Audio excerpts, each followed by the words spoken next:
Okay, parallel balancing issue update on the batteries. 52, 53, 58%. We ran some pretty good heat pump last night.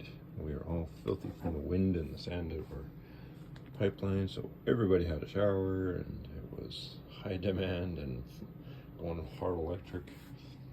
There's all the numbers. So all the voltages are balanced.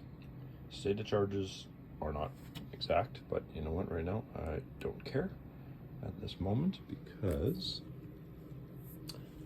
156, 148, they're pretty close because they're working together. And that's what I've been after most of all at 175. So it's quite a range, but regardless, they're all the same voltages. So I believe once they get into the top side, like up to the 300 amp area, and you're really pushing those high voltages, the 56, 57s, I charge at 57.9, and the range is 56 to 58 is the recommended, and the max is 58.8.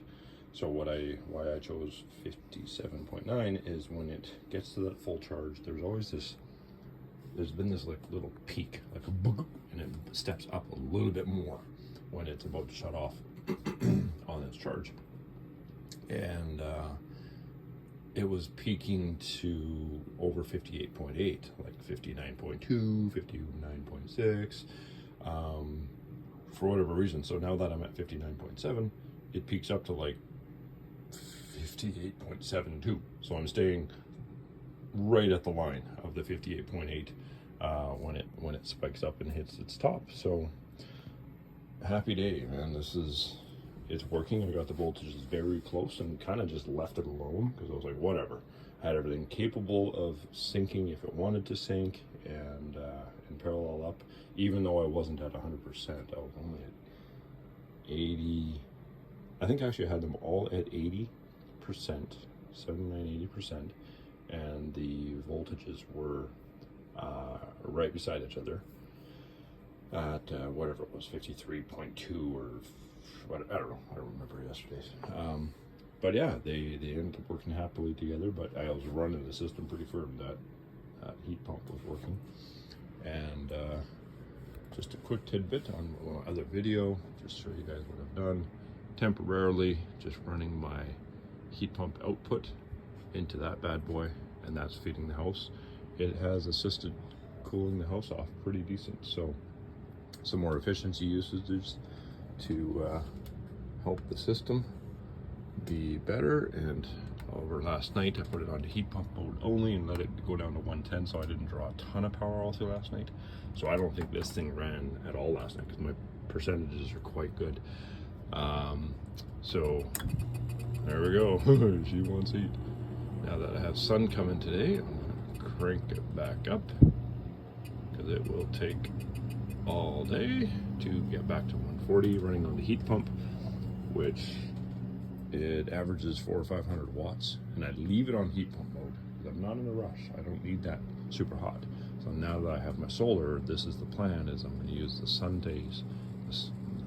sunny parts of the day to run it on heat pump mode, let it run all day, have it cool the house at the same time.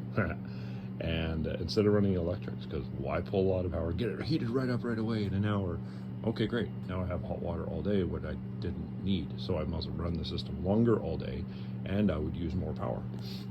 Because running the two electrics for 1 hour would pull 5 to 5,500. I could run just the heat pump for 10 hours and pull 4,000. So I'd save 1,500 watts by running, that combination. Again, I've only seen a peak of 430 watts on the heat pump so far, but I've seen a peak of 5,200 on the electrics. I think they were 54. They were 2,750 max each. And then if the heat pump kicks on as well, I mean, this thing can pull up to like 57 or 5,800 watts, whatever that number was. That was 2.5 months ago that I had those reviews. So yeah, I'd rather run 10 hours, let this thing cool my house and slowly heat the water back up. And it will probably take 10 hours. And I know it's going to give me this awesome little code because it keeps telling me you're a T132, your water heater difficulty satisfying demand. It'll give me code after code after code. I'm like, yeah, whatever. Okay, I used to clear it. I don't care now. You can just tell me that all day long. Because it does its job.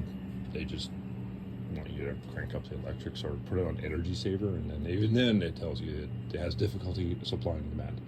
And that might be related to the temperature of my water coming from the well, because we are 300 feet down and that water's probably like 5 degrees, maybe 20. I don't know. It's not warm. We have really, when we run straight cold, it's cold. It's pretty awesome, especially if you run it for about 3 to 5 minutes. Okay, so there you go, guys. There's a little update on all this. One day I'll have this all cleared up and we'll actually be able to see not a mess. But yeah, so little test, and I didn't seal it. This is something that I didn't do. I didn't seal this around here. On the other video I touched on that, because I didn't want the furnace pulling air through this if there was something negative about having the fan being pulled in proportion. If the furnace had enough power to create enough suction to create the fan inside to spin, it might, I don't know. But it's literally just sitting hooked on the edge and just blowing that cold air into our return ducts. So yeah, I hope that helps for other folks who are looking at doing an efficiency. So happy day, we're getting some good balancings.